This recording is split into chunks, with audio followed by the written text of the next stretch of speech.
जीवन जीने के सूत्र के उस क्रम में कल हमने समझा था योग और योगियों के बारे में। आज आप और हम चर्चा कर रहे हैं योग के बारे में। किसके बारे में? योग 8 प्रकार का। कितने प्रकार का? महेंद्र कुमार जी, कितने प्रकार का? 8 प्रकार का। और कैसे है 8 प्रकार का योग? कौन करता है ये योग? ऐसा यहाँ कोई व्यक्ति नहीं जिसने नहीं किया हो। कोई सुबह कर रहा है, कोई शाम के कर रहा है, कोई रात की कर रहा है, लेकिन बस ये है सब्जेक्ट कि आपको उसका नॉलेज नहीं है। भोजन आप कर रहे हो लेकिन मालूम नहीं कि किस चीज से किस चीज का क्या फायदा है। ये जब आपको पता चल जाएगा तो श्रद्धान और आस्था के साथ जब आप कार्य करेंगे तो कार्य बहुत जल्दी सफलता देता है। हमारे आचार्यवन कहते हैं जैन शास्त्र में योग शब्द का बहुत बड़ा वर्णन है। योग बोले तो ध्यान करना। भाई बिना शरीर के तो ध्यान कर ही कोई नहीं। शरीर को लगाना पड़ेगा, एकाग्र करना पड़ेगा। दूध गर्म करना है तो बर्तन को तो सबसे पहले गर्म करना पड़ेगा, साफ करना पड़ेगा, बिल्कुल सुखाना पड़ेगा, तब जाकर के महेंद्र भैया उसमें क्या होगा? दूध गर्म होगा। तो आचार्य कहते हैं जब करना, ध्यान करना योग है। एकाग्र होकर समाहित करना, समता रखना, उसके 8 अंग हैं। कितने अंग हैं? जोर से बोलिए। जब जब आप ध्यान करेंगे तो इन 8 अंगों को लेकर चलोगे तब जाकर ध्यान से भगवान बनोगे। लेकिन शैतान बनने के लिए कोई रास्ता थोड़ी ना बचा रखा है आपने। इसलिए आचार्य कहते हैं उसमें सबसे पहले यम। क्या कहा?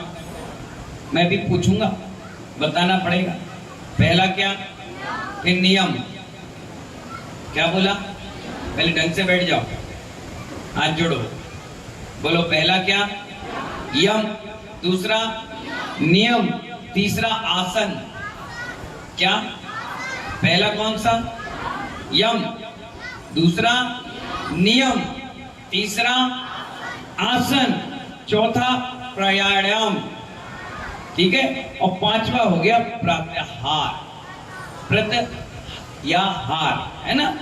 और इसके बाद ये तो बहिरंग के तप हो गए। अब अंतरंग के क्या है?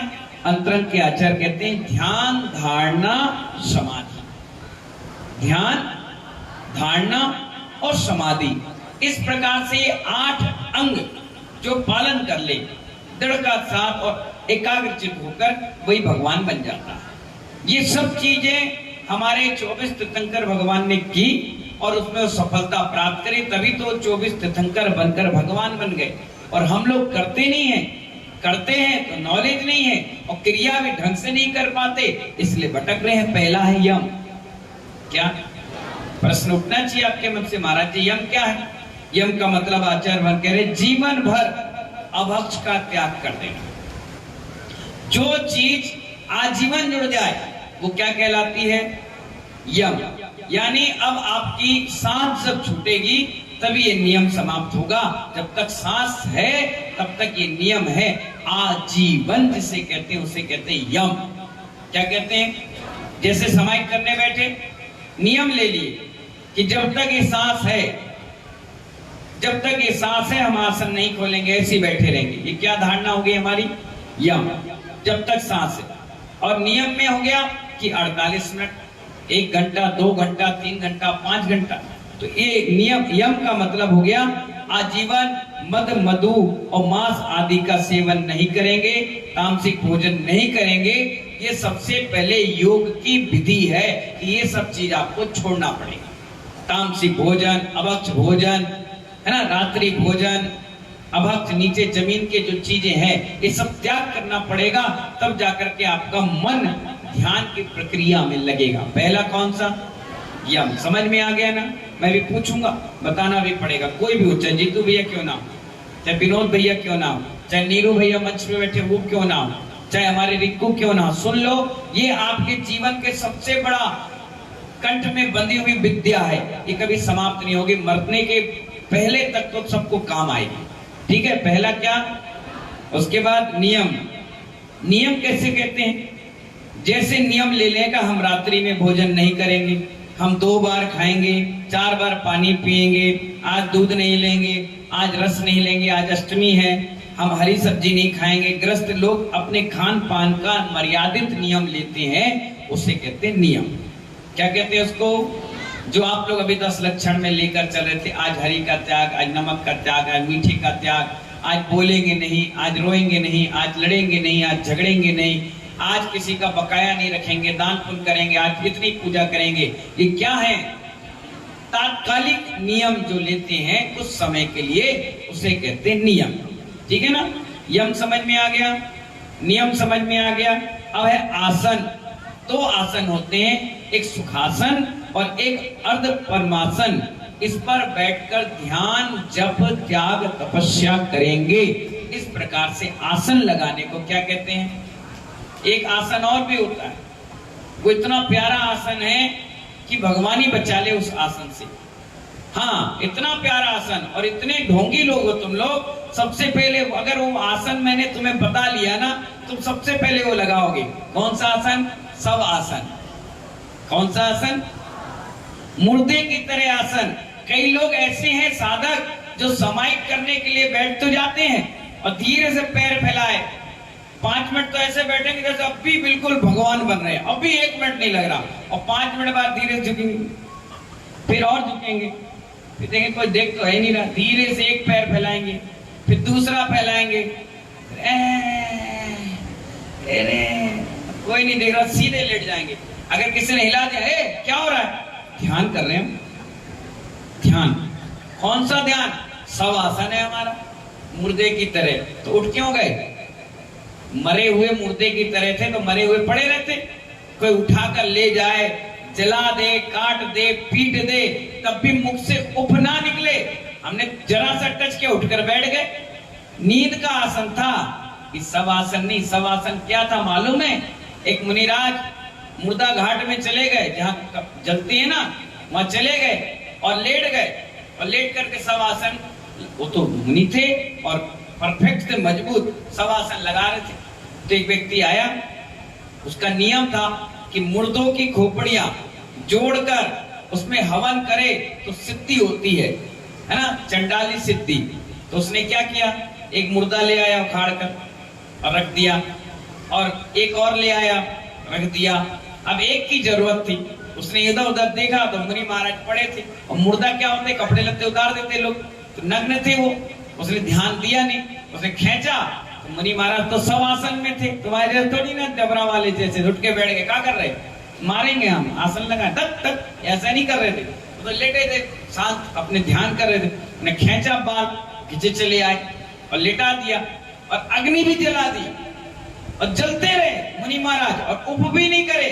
जब मुर्दा जला तो अकड़ते हैं ना कई लोग, जैसे सब आसन में रहे तो अकड़ते हैं, उठ के बैठ गए एकदम से, वो घबरा गया, मुर्दा जागृत हो गया, भागे सीधे भागे, सिद्धि खत्म हो गई उनकी, भाग गए। आधी जलन थी। फिर कोई ग्रस्त आए, उनको ले गए, अपने घर पर रोका, उनका इलाज कराया, ठीक किया। उदाहरण आया है शास्त्र में कि एक घर में भी मुनिराज चतुर्मास कर सकते, इसी उदाहरण के साथ। ये अपवाद मार्ग है, राजमार्ग नहीं है। तो इसीलिए कई बार लोग कहते हैं ना, घर में चतुर्मास हो गया। नहीं महानुभाव, वो बीमार थे, उनको ऐसी स्थिति बन गई थी, तो राजा अपने वहां रोक करके उनका इलाज व्यवस्था सब कुछ कर लिया, और उनपे आरोप भी लगा दिए। क्या? कि महाराज हमारा खजाना लेके चले गए। ले कौन गया था? उन्हीं के परिवार के लोग। और आरोप इसीलिए ये अपवाद का विषय, इसलिए महाराज लोग किसी के इधर उधर नहीं रुकते कि 4 महीने 8 महीने, 1-2 दिन की बात दूसरी निकल रहे आ रहे हो। तो ये क्या है? आसन। कौन सा आसन? सुखासन और अर्ध परमासन। जैसे मैं बैठा हूं, सुखासन है, एक पैर पर दूसरा पैर रख लिया जाए तो कौन सा आसन? अर्ध परमासन, है ना। और भी बहुत सारे आसन आते हैं, लेकिन ये सुटेबल है, इसमें आपको कोई तकलीफ नहीं होती, दिक्कत नहीं होती, विकल्प नहीं होते। उसके बाद आ गया प्राणायाम, है ना। प्राणायाम का क्या बताया? श्वासोच्छ्वास, यानी सांस लेना और सांस छोड़ना। ये भी ध्यान के लिए, योग के लिए सबसे उपयोगी चीज है। अभी आप देखिए, धीरे धीरे गहरी सांस लेते हैं, ये क्या है? श्वासोच्छ्वास। इसी को देखकर, इसी को समझकर नमोकार मंत्र पढ़ा जाता है। 27 श्वासोच्छ्वास में एक कायोत्सर्ग करिए। ये कहते हैं ना अपन 9 बार नमोकार मंत्र पढ़िए। नमो हरियंताड़म, छोड़िए तो नमो सिद्धाड़म, नमो आयरियाड़म, नमो उभयध्यायाड़म, नमो लोई सब साहूड़म। ये 3 सांस लिए अपने, ऐसे ही 9 तिया 27, 9 बार नमोकार मंत्र पढ़ेंगे तो 27 श्वासोच्छ्वास में। इससे आपके अंतरंग की गंदगी उस सांस के द्वारा निकलती है, पॉजिटिव एनर्जी आती है, ठीक है ना। इससे मन भी एकाग्र होता है। जब ऐसे आप पढ़ोगे ना, नमो हरियंताड़म, नमो सिद्धाड़म, मन एकाग्र लगता है, बिल्कुल शांत। और ऐसे पढ़ते हो नमस्कार नमस्कार, हो गया कितना हो गया, 9 बार हो गया, और एक सांस में तुमने पढ़ लिया। आचार्य कहते नहीं, आपने आगम का लोप कर दिया। क्या कर दिया? आराम आराम से पढ़ी, सांस धीरे धीरे लीजिए और छोड़िए, है ना। तो ये मनुष्य जब बैठता है क्या करता है? जब बैठा होता है तो उसकी सांस कितने अंगुल तक जाती है मालूम है आपको? 12 अंगुल तक। जैसे नॉर्मल आप अभी बैठे ले रहे तो 12 अंगुल आप नोट कर लीजिए। 12 अंगुल तक आपकी सांस नॉर्मल जाती है, धीरे धीरे धीरे धीरे। ज्यादा तेज सांस कभी नहीं लेना चाहिए। जितनी ज्यादा तेज सांस आप लोगे उतने ही आपके आयु कर्म कम होते चले जाएंगे। कुत्ते हाँफते हैं इसलिए वो ज्यादा दिन जिंदा नहीं रहते। अगर कोई व्यक्ति मरणांसन पहुंच गया है और वो हाँफने लगा है, मुंह से सांस ले रहा है, तो मरण कंडिका और भगवती आराधना ग्रंथ में लिखा है कि अब इसका मरण निश्चित ही निकट है। 2, 4, 5 दिन घंटे में ये चला जाएगा। इसलिए उल्टी सांस जो लेते हैं वो नियम से 2-4 दिन के मेहमान रहते हैं। बस डॉक्टर भी एक आवाज दे देता है, भैया ले जाइए, अब हमारे हाथ पे नहीं है। इसीलिए सांस भी आराम आराम से लेना चाहिए। जितने आराम से लेंगे उतनी आयु आपकी बड़ी होती है। इसीलिए हमारे यहाँ साधुओं को कहा गया, हाँपो नहीं, तेज तेज सांप मत लो, तेज तेज भोजन जल्दी जल्दी नहीं करो, तेज तेज ज्यादा तेज मत चलो, आराम आराम से सब चीजें क्रिया करो। तो आचार्यवन कहते हैं मनुष्य जब बैठता है तो 12 अंगुल प्रमाण सांस जाती है, वहां तक उसका कंट्रोल रहता है। जब वो खड़ा हो जाता है तो 18 अंगुल यानी 6 अंगुल, और जब वो चलने लग जाता है तो 36 अंगुल। कितने अंगुल? 36 अंगुल तक उसकी सांस जाती है। जब वो दौड़ता है, जैसे दौड़ कर आए तो 108 अंगुल तक उसकी सांस का प्रभाव पड़ जाता है। इस प्रकार से श्वासोच्छ्वास जितना धीरे धीरे आदमी लेता है वैसी वैसी उसकी आयु कर्म भी बढ़ते चले जाती है। आचार्य भगवान कहते हैं कि इस प्रकार से प्रात्याहार यानी किसी भी एक मंत्र का स्मरण करना प्रात्याहार नाम का आसन है। और इसके साथ साथ ध्यान, धारणा और समाधि। ध्यान का मतलब आचार्य भगवान कहते हैं जैसे रुई से धागा काटते हुए कई बार टूटता है और बार बार आप उसे जोड़ते हैं, ऐसे ही आपका ध्यान भी लगकर लगातार टूटता जुड़ता है। ये इसमें कोई बड़ी बात नहीं है। अगर महानुभाव आपका एक क्षण भी ध्यान लग गया, आचार्य भगवान कहते हैं सोई कई गुनी कर्मों की निर्जरा करके भगवान बनाने में कारकारी हो जाएगा। पलक झपकाते हैं, जितना समय लगता है झपकाइए, ऐसे करिए। इतना समय भी अगर आपका ध्यान लग गया तो कितने कर्मों की निर्जरा आपने कर ली। आचार्य भगवान कहते हैं ये ध्यान हो गया। और धारणा क्या हुई? अगर आपका 108 मोतियों का नियम है, 108 माला मंत्र की हमें फेरना है, और 1-2 में भी आपने धारणा बना ली कि बस बना ली इस मंत्र के प्रति, वो धारणा होता है। और आचार्य भगवान कहते हैं कि असंख्यात कर्मों की निर्जरा करना समाधि है। इस प्रकार से 8 अंग हैं किसके? योग के, क्योंकि बाहर की क्रिया और अंतरंग की क्रियाएं हैं। जब कोई व्यक्ति ध्यान करता है, मेडिटेशन करता है, तो इस विषयों को उनको पढ़ाया जाता है। पहले आप यम के प्रति मजबूत बने, फिर नियम के प्रति, फिर इसके पीछे आसन। मैं इसलिए पूछ रहा हूं कि आपको याद है कि नहीं। पहले यम, फिर नियम, फिर आसन, फिर प्राणायाम, फिर प्रत्याहार, फिर ध्यान, धारणा, फिर समाधि, लास्ट में समाधि रखा जब आप सांसों को, शरीर को, मन को, बोलने को, सोचने को सब पे कंट्रोल कर लो, तब जाकर के अंत में आपकी समाधि संलेखना होगी, तब जाकर आप कहीं भगवान आत्मा बनेंगे। और एक समाधि आपने कर ली अच्छे से, बढ़िया से, अच्छी साधना करके, तो 7-8 भाव में आप नियम से मुक्त जाएंगे। और जबरदस्त तपस्वी के साथ कर ली, महीनों महीनों, 2-2 महीने, 4-4 महीने, साल भर तक उपवास, त्याग, तपस्या, मौन साधना, नीरस, ये त्याग, वो त्याग, जबरदस्त, तो 3 भाव में आप नियम से मोक्ष चले जाएंगे। इतना बड़ा योग और योगियों के लिए ये हमारे आचार्य भगवान बता रहे हैं, योग कितना पावरफुल है। पूरा ब्रह्मांड सिर्फ योग के कारण ही जिंदा है। अगर योग ना हो तो हमारा उपयोग खराब हो जाए। ये योग है तो सब कुछ है।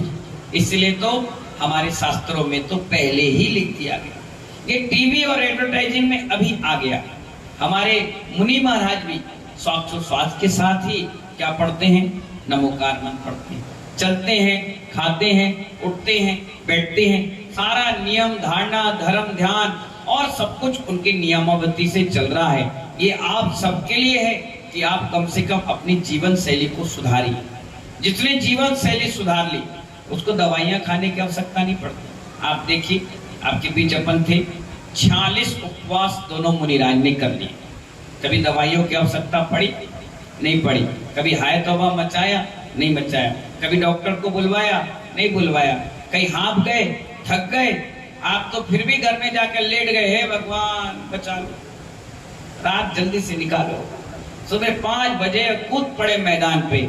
लेकिन देखिए, पहले आप खा पी के फ्री हुए, उसके बाद मुनिराज निकले आहार के लिए। सोच लीजिए, विचार करिए, आपका कंठ चिपक गया, मुंह पर पपड़ियां जम गई, डॉक्टर साहिल जी, आंखें ऐसी धस गई, चश्मा में भी नहीं दिख रहा। आदमी सोच रहा है क्या, कौन सा बड़ा हमने अपराध कर लिया उपास करके। ऐसी विकराल स्थिति बन गई। फिर भी दिगंबर साधुओं को देखो, एक क्षण भी आपसे कुछ नहीं बोला, चुपचाप बैठे, कोई मतलब नहीं किसी से, कुछ नहीं, अपनी आत्मा में साधना में लीन है। इसी को तो कह रहे यम, नियम, धारणा, ध्यान, समाधि, प्रत्याख्यान, स्वच्छाश्वास। ये सब क्यों है? ये सीखा है, तभी तो मन एकाग्र है, मन भटके ही नहीं। एक दिन भी महानुभाव जीतू भाई, एक दिन भी रात्रि में सपने नहीं आए कि कल पराठा खाना है। एक दिन भी सपने नहीं आए कि डोसा खाना है। एक दिन भी सपने नहीं आए कि गोलगप्पे खाना है। एक दिन भी सपने नहीं आए कि छोले भटूरे खाना है। यहाँ पूछिए कितने सारे लोग होंगे जिनको रात की ये तो लगा होगा सुबह कब हो गई।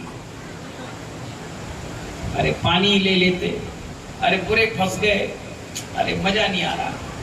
ए भगवान बचाओ भैया, कहाँ चक्कर में लग गए। हर रात 2 बजे से करवटे बदल बदल कर बार बार समय देख रहे, 3 कब बजेंगे, 4 कब बजेंगे, अरे हो गई 5 पियो, भाव छोड़ो, हो गया नियम। इतनी भी आपके अंदर संयम नहीं है, नियम नहीं है, धारणा नहीं है। इसलिए तो आप और हम में जमीन आसमान का फर्क है। इसीलिए तो महानुभाव, ये मुनि मुद्रा बहुत पावरफुल मुद्रा है। मैं तो कई बार सोचता हूँ, जहाँ 24 घंटे में 25 घंटे खाने वाला इंसान आज उपास त्याग तपस्या कर रहा है, कोई तो पुण्य होगा, कोई तो नसीब होगा कि पिछला कोई पुण्य रहा। हमने जीवन में कभी उपास नहीं किया घर में। क्या बोला मैंने? हाँ, जीवन में कभी उपवास नहीं किया, कभी जीवन में एकासन नहीं किया, कभी जीवन में ये भी नहीं रहा कि मौन लिया, कभी जीवन में कोई प्रवचन नहीं सुना, कभी जीवन में मंदिर में अभिषेक पूजन करने, विधान करने नहीं गया। मैंने तो अपने जीवन में कोई प्रतिमा भी विराजमान नहीं की, मंदिर का शिलान्यास की, 100-200 रुपए की ईंट भी नहीं रखी। ये जितना आप देख रहे हो ना, ये सब पिछला कोई वैभव, पुण्य, नसीब लेकर आया, वो आगे चलता चला जाए। वही मुझसे कहता है, वही मुझसे कहता है, बोलता है कि काम बोलो, आप करो, हो जाएगा। वो पुण्य मुझसे बोलवाता है। मैं कौन होता हूँ बोलने वाला? मैं बोलता हूँ, काम हो जाता है। मैं सोचता हूँ, हे भगवान आपका धन्यवाद जो इतना पुण्य दिया कि हमारी बात कभी नहीं कटती, जो कह दिया पत्थर की लकीर हो जाती है। इसलिए महानुभाव, ये 8 अंगों को आपने जिस दिन बिल्कुल क्रियात्मक तरीके से करने लग जाओगे तो आपका मन भी हर माला के मोती पे लगना प्रारंभ हो जाएगा। आचार्य कह रहे हैं 1 और 2 में लग जाए, पलक झपकाते समय में लग जाए, लेकिन हम कहते हैं पूरी माला में लगेगा।